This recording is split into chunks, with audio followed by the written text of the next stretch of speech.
JEE NEET या किसी भी कॉम्पिटिटिव एग्जामिनेशन की तैयारी कर रहे हो तो किन बातों पर ध्यान देना है, इतने वर्षों के अनुभव के बाद तुम्हें बता सकता हूं कि कौन सी टॉप 5 मिस्टेक्स हैं जो करने पर आप सिलेक्शन से दूर जा सकते हो। तो क्या हमें उन पर ध्यान देना चाहिए? बिल्कुल ध्यान देना चाहिए सर, 110%।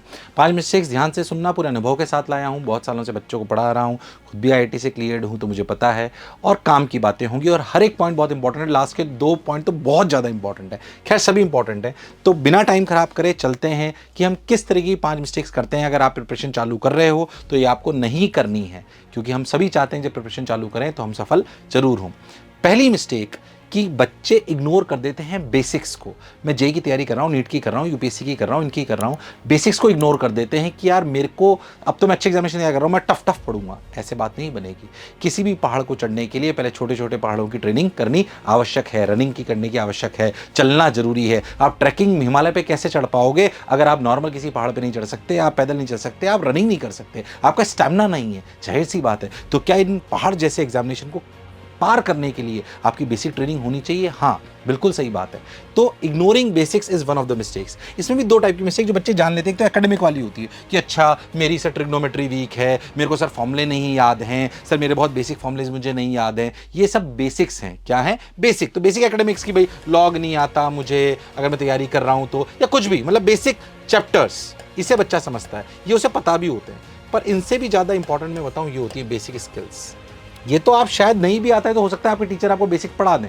हम जब यहाँ पे भी पढ़ाते हैं तो हम बेसिक से उसको चालू कराते हैं, 10th का भी बेसिक करा देंगे, 9th का भी करा देंगे, चलेगा। ये बच्चे को पता भी होता है कि मेरे बेसिक्स वीक है, मम्मी पापा को भी पता होता है। और बेसिक स्किल्स अगर वीक है, बेसिक स्किल्स क्या?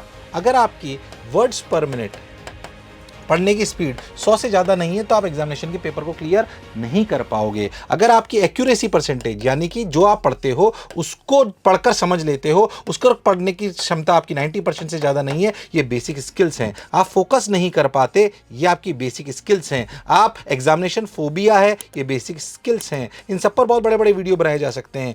अपनी कमी को पहचानिए कि क्या ये बेसिक स्किल्स जो एग्जामिनेशन के लिए चाहिए वो आपके पास हैं कि नहीं है। क्या आपको एग्जाम से डर तो नहीं लगता? कहीं आप फोकस कर तो नहीं पाते हैं? ऐसा तो नहीं है कि आप क्लास में जाकर फोकस ही नहीं कर पाते हैं। बेसिक स्किल है कि मैं एक काम पर फोकस कर पाऊं, ये स्किल है। We need to build that. क्या मैं वर्ड्स पर मिनट कर पाता हूं? क्या मेरी बेसिक स्किल्स में बेसिक कैलकुलेशन मुझे आती है? कैलकुलेशन अपने आप में एक स्किल है, आपको आनी चाहिए। इनके बिना और भी स्किल्स हैं छोटी छोटी जो आपको चाहिए होती हैं। अगर ये नहीं आती हैं तो फिर आप इस पढ़ाई में और तैयारी में थोड़ा पीछे रह जाएंगे। तो बेसिक्स को पर ध्यान दें, सिर्फ एकेडमिक वाले पे नहीं, बेसिक स्किल्स पर भी ध्यान दें। अगर ये वीक है तो इन पे काम करना बहुत जरूरी है। सिर्फ जेई नीट की प्रिपरेशन का मतलब फिजिक्स, केमिस्ट्री, मैथ्स या बायोलॉजी या जो भी आपके सब्जेक्ट उनकी क्लास करना नहीं है और उनका होमवर्क करना नहीं है। अगर आप चाहते हैं कि आप सिलेक्ट हो तो आपको इन सब बातों पर ध्यान देना पड़ेगा। सर ये बात तो हम समझ गए, हम ध्यान देंगे इस तरफ। सेकंड क्या मिस्टेक बच्चे करते हैं अमूमन, वो ध्यान से देखो। सेकंड मिस्टेक जो बच्चे करते हैं वो है क्रैमिंग वर्सेस अंडरस्टैंडिंग। आप समझिए जो भी आप कॉम्पिटिटिव एग्जामिनेशन दे रहे हो ये रटकर नहीं होगा। हमारी शिक्षा प्रणाली ऐसी है कि हम अभी तक जो करते आए थे, बोर्ड में क्या करा था, टीचर ने लिखाया, हमने उसे पढ़ा, रटा, समझा नहीं समझा कोई फर्क नहीं पड़ता, रटा, वैसे एग्जामिनेशन में आया, उसे लिखा, हमारे नंबर आ गए।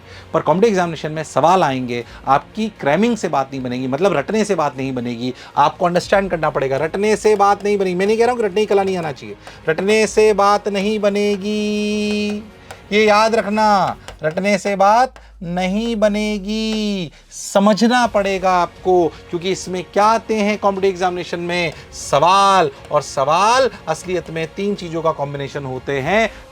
आपको पहले कॉन्सेप्ट आना चाहिए, फिर उसे एप्लीकेशन आनी चाहिए, और रिक्वायर्ड हो तो कैलकुलेशन भी आनी चाहिए। सिर्फ रटने वाले हिस्से से बोर्ड पार हो सकता है, कॉम्पिटिटिव एग्जामिनेशन पार नहीं हो सकता। कि क्या मैं अंडरस्टैंड कर रहा हूं? ऐसा तो नहीं हूं कि मैं नोट्स लिखते वक्त सिर्फ जो बोर्ड पे लिखा हुआ है उसे उतार लेता हूं। पहली बात, नोट्स कैसे बनाना चाहिए उसके लिए भी एक अलग वीडियो है, उस पर बहुत ज़्यादा चर्चा नहीं करूंगा। पर नोट्स सिर्फ बोर्ड पे लिखे हुए रट के नहीं लिख लेने हैं। आप ऐसा समझिए कि आपको जो भी नोट्स मिल रहे हैं, जो भी नोट्स आपके हैं, उन्हें पहले प्रोसेस करिए। क्या करिए? प्रोसेस। जो बोर्ड पे टीचर ने लिखे हैं नोट्स, उनको पहले प्रोसेस करिए। क्या करिए? प्रोसेस। और फिर खुद की भाषा में लिखिए, खुद की भाषा में लिखिए। मतलब मैं कहना चाहता हूं कि जो भी टीचर कर रहा है उसको पहले समझिए कि उसने क्या कहा। एज इट इज नहीं लिखना, उससे कोई फायदा नहीं होगा। उसे दिमाग में प्रोसेस करिए। अभी आपने क्या करा, टीचर ने जो लिखा हमने एज इट इज उतार दिया, उसे रट लिया, इससे नहीं होगा। उससे जो लिखा है उसे समझिए, प्रोसेस करिए दिमाग में, फिर अपनी भाषा में उसे अपने नोट्स में लिखिए, तब जाकर आप इस पूरे प्रोसेस को कर पाओगे और इस अंतर को समझ पाओगे, क्रैमिंग वर्सेस अंडरस्टैंडिंग। जब तक अंडरस्टैंडिंग नहीं होगी आपका कॉम्पिटिटिव एग्जामिनेशन में क्लियर करना पॉसिबल नहीं है। नोट्स कैसे लिखने चाहिए, अगेन बहुत बड़ा वीडियो बना रखा है, उसको जरूर देखिएगा। चलिए आगे चलते हैं। सर ये 2 मिस्टेक्स तो अपनी हो गई, काम की बातें हैं, पूरा वीडियो सुनना, कुछ भी फालतू की बात नहीं होगी, आपके काम की बात होगी, इसे ध्यान से सुने। तीसरी, neglecting time management. Time management पे अब अगेन एक बहुत बड़ा वीडियो मैंने बना रखा है, बट अभी मैं इसकी इंपॉर्टेंट बात बता देता हूं। अगर आपने टाइम मैनेजमेंट को इंपॉर्टेंस नहीं दी, पहली बात आज बोलो कि नहीं सर मैं रोज कम से भी कम 10 मिनट स्ट्रक्चरिंग पे टाइम दूंगा। स्ट्रक्चरिंग मतलब कि मुझे क्या करना है। सबको पता होता है कि मुझे जेई क्लियर करनी है, सबको पता होता है मुझे नीट क्लियर करनी है, सबको पता होता है मुझे यूपीएससी क्लियर करनी है। ये शॉर्ट टर्म है, तो इसके लिए सबसे बात इंपॉर्टेंट ये है कि आपको शॉर्ट टर्म और लॉन्ग टर्म गोल डिसाइड करने हैं। मैं माफी चाहूंगा, मैंने आपको बोला कि जेई नीट और यूपीएससी का एग्जामिनेशन वो लॉन्ग टर्म गोल है, पर रोज के शॉर्ट टर्म आपको पता होने चाहिए। डेली गोल्स क्लियर होने चाहिए।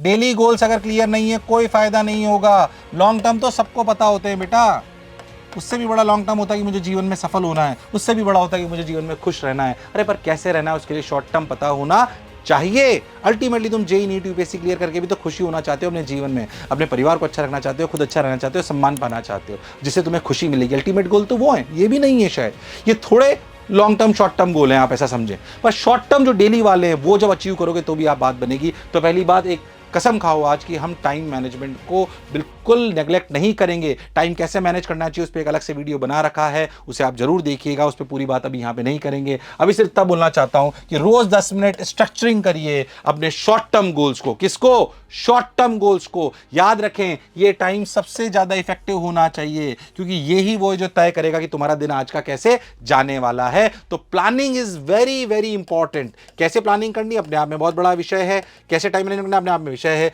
मैं सिर्फ अब यहां बोलना चाह रहा हूं कि इस बात को इग्नोर मत करना, नेग्लेक्ट मत कर देना कि टाइम मैनेजमेंट से क्या होता है, जो इच्छा हो वो करते रहो। जो कुछ भी करते रहते हैं और बिना प्लानिंग के करते हैं, बिना स्ट्रक्चरिंग करते हैं, वो जीवन में सफल नहीं हो सकते, भले वो मेहनती हो सकते हैं, है ना। यही अंतर है जीनियस और हार्ड वर्कर का। तो हार्ड वर्कर जो होता है वो कुछ भी करता रहता है, पर जो जीनियस होता है वो प्लान करके करता है, स्ट्रक्चरिंग करके करता है। तो मैं कहता हूं इस प्लानिंग और स्ट्रक्चरिंग में टाइम वेस्ट नहीं होता, ये करना बहुत आवश्यक है। कभी आधा घंटा भी लग सकता है, इसे बुरा मत मानिए, पर 10 से 15 मिनट तो कम से कम रोज दीजिए। ठीक है सर, तीसरी कमी हम समझ गए। चौथी, पांचवी अगेन बहुत इंपॉर्टेंट, पांचवी तो बहुत इंपॉर्टेंट मुझे व्यक्तिगत रूप से लगती है। ध्यान से सुनिए, टेस्ट मिस्टेक्स। टेस्ट मिस्टेक्स क्या है, ध्यान से समझो। टेस्ट मिस्टेक्स से जो फोर्थ पॉइंट है, पहली बात, कई बच्चे ये नहीं कहते मेरी तैयारी नहीं हुई तो टेस्ट देते ही नहीं है, कि पूरी हो जाएगी तब करूंगा, देते ही नहीं है। बिगेस्ट मिस्टेक, कितनी भी तैयारी हो टेस्ट देने हैं, ये सबसे ज्यादा सुधारेगी आपको, और इससे भी ज्यादा इंपॉर्टेंट है उसकी एनालिसिस। ये मत छोड़ना है, हर टेस्ट के बाद ये करना बहुत आवश्यक है। पहली मिस्टेक, टेस्ट देते ही नहीं है, डर के मारे, फोबिया के मारे, नंबर कम आएंगे तो क्या होगा, दुनिया क्या बोलेगी, अरे तो फाइनल एग्जाम में नहीं आएगा तब भी बोलेगी, अभी तो खुद ही को पता पड़ेगा या कुछ ही लोगों को पता पड़ेगा। जिस दिन मेन एग्जामिनेशन में सिलेक्शन है उस दिन पूरी दुनिया को पता पड़ेगा। इसे डरो मत, दो, जितनी तैयारी है दो, सेल्फ इवेल्युएट करो। कोई बात नहीं, 100 सवाल में से मुझे 50 आते थे, 50 में से कितने सही हुए ये तो इवेल्युएट कर सकते हो, भले दुनिया को नंबर कम लगे, पर मुझे पता है कि मैं 50 सवाल मेरे को आते थे, उसमें से कितने सही हुए। टेस्ट देना बहुत जरूरी है, उस पर एनालिसिस करना बहुत जरूरी है, यही आपकी वीकनेस को बताएगा। और मैं बार बार कहता हूं कि असलियत में जीवन में वो सफल होता है जो खुद की कमियों को पहचानता है, क्योंकि जो खुद की कमियों को पहचान जाता है वो जीवन में आगे जरूर बढ़ता है। तो self introspection is really very very important. मेरा पूरा फोकस बच्चों पे इसी बात पे है कि मेरे जैसे बच्चे, एवरेज बच्चे, मध्यम वर्ग जो बच्चे आते हैं, वो कैसे उनकी कमियों को सुधारा जाए। फिजिक्स, केमिस्ट्री, मैथ्स, बायोलॉजी तो हम बहुत बढ़िया पढ़ा देते हैं, पर कैसे उनके माइंडसेट को सेट करा जाए ताकि वो सिलेक्शन की तरफ जाए। पूरे टाइम में इसी में निरंतर काम करता रहता हूं। Fifth and the most important, आप ऐसा समझो, जो आपकी इन सब चीजों को सही कर देगा, वो क्या है फिफ्थ? वो है, ध्यान से सुनो अच्छे से, वो है नेग्लेक्टिंग सेल्फ केयर। अगर आप खुद की केयर नहीं कर पा रहे हो, खुद की केयर का मतलब, अच्छा इसके भी दो हिस्से हैं कि क्या आप अपनी फिजिकल हेल्थ का ध्यान रखते हो। मोस्ट ऑफ द बच्चों को पता होता है कि हाँ मेरी फिजिकल हेल्थ किससे खराब हो जाती है, पर क्या आप मेंटल हेल्थ का भी ध्यान रखते हो? ये बहुत इंपॉर्टेंट है। अगर ये नहीं कर रहे हो तो गड़बड़ होगी। ध्यान सुनना, फिजिकल हेल्थ। आपको पता होता है क्या खाने से मेरा पेट खराब होता है, पर मैक्सिमम लोगों को पता नहीं होता कि किससे बात करने से उनका मन खराब होता है। ध्यान से सुनना, फिजिकल हेल्थ पे पूरा फोकस करना है, पूरा फोकस करना है, गड़बड़ नहीं करनी है। पानी का ध्यान रखना है, अगर आप बाहर आके पढ़ रहे हो कोटा जैसे शहरों में, तो पानी का ध्यान रखना है, छोटी कंजूसी नहीं करनी है। किस चीज़ से आपको खाने से खराब हो जाता है ध्यान रखना है, सेल्फ केयर करनी है। ऐसा नहीं कि 2-2 रात तक सो ही नहीं रहे हैं, नहीं तो आपकी पूरी साइकिल जो आपकी बॉडी क्लॉक है वो पूरी खराब हो जाएगी। इन सब चीज़ों पे बहुत ध्यान रखना है ना। इसमें ज़्यादा नहीं बोला, बस ध्यान रखना है। मैं अभी सिर्फ इतना बोलना चाहता हूँ। हर एक पॉइंट पे अपने आप में बहुत बड़ा वीडियो बनता है, बहुत सारी उसकी साइकोलॉजी, बॉडी क्लॉक अपने आप में बहुत बड़ी चीज़ है। पर मैं सिर्फ ये बता रहा हूँ कि किसी किसी बातों पे ध्यान देना है ना, और किन बातों को इग्नोर नहीं कर देना है, वो ध्यान देना है। मेंटल हेल्थ अगेन बहुत इंपॉर्टेंट है। सबको पता होता है क्या खाने से पेट खराब होता है, पर किसको सुनने से, किसको समझने से मन खराब होता है ये उन्हें पता नहीं होता। तो कंटेंट बहुत ध्यान दीजिए, क्या कंटेंट देख रहे हो, कंटेंट पर बहुत फोकस करिए। मैं मोबाइल पे क्या देख रहा हूं, मेरी फीड क्या आ रही है, मेरा क्या हो रहा है। रोज इंट्रोस्पेक्ट करिए कि मैं खुद में पॉजिटिव हूं कि नहीं। इंट्रोस्पेक्ट करिए कि मैं पॉजिटिव हूं कि नहीं हूं। पॉजिटिव सेल्फ टॉक करिए, पॉजिटिव सेल्फ टॉक करिए, ये बहुत इंपॉर्टेंट है। खुद से रोज पूछिए मैं पॉजिटिव हो रहा हूं कि नेगेटिव हो रहा हूं, क्या मैं अपने गोल की तरफ अग्रसर हूं या नहीं हूं। अपने आप में से बहुत सारी चीजें, कहीं मैं ओवर थिंकिंग तो नहीं कर रहा हूं, मैं डिस्ट्रैक्टेड तो नहीं हूं। सेल्फ रिस्पेक्ट करिए, मेंटल हेल्थ मेरी सही है कि नहीं। हाथ में दर्द हो पता पड़ जाता है, पर दिमाग में जब दर्द होता है ना, और दिमाग जब गड़बड़ होता है, तो कोई सिम्टम डायरेक्ट पता नहीं पड़ते, वो पेन नहीं देते हैं, वो बिहेवियर में बदलाव लाते हैं। मुझे एंजाइटी तो नहीं हो रही है, डिस्ट्रैक्शन तो नहीं हो रहा है। अगर ये हो रहा है तो जो मैंने बोला वो सब बेकार हो जाएगा।